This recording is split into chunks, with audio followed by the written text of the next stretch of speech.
So good morning, I'm Matt Herron. I'm the writer, producer, and director of Audition. It's a two-character love story that we follow this one couple that meet at a party, they hit it off, and we follow this relationship over a 2 to 3 week period.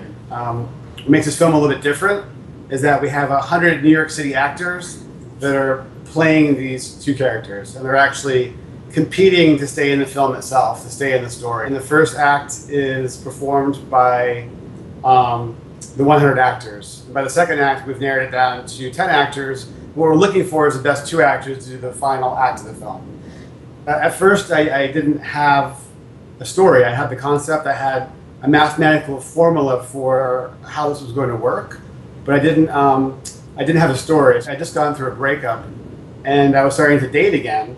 And after a few dates, I began to realize that a lot of these women were saying the same things to me. And almost like, in a couple of weeks period, to be sitting in the same chair, saying the same thing. And in my mind, I started to have these cuts of like the words being continuous and the sameness, the clichédness of a lot of relationships and what people say to each other. Yeah. So I realized, why don't I just write about this? Right. Yeah, I mean, I gotta say first, foremost, the acting community is why this film is made. The support from the New York community in making this was why it exists. There was overwhelming support by the community to get the film made. This is a truly honest film. Behind the scenes is a lot of people questioning me when I say that, saying that what happens behind the scenes is not scripted. What happens behind the scenes is not planned. Nothing is reshot. We used everything on a pure basis.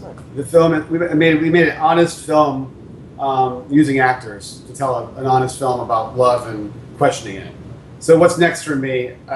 I have one idea brewing. It's brewing in the same way that Audition did, where it starts as a concept. So there's a lot of similarities between what I want to do the next thing and what Audition was, and I want to bring a lot of the same people into it that I've gotten to grown to love and respect their craft and abilities. So I'm trying to once again find a story that I can put into a very crazy mathematical, complicated equation that can hopefully turn out to be an honest, authentic story.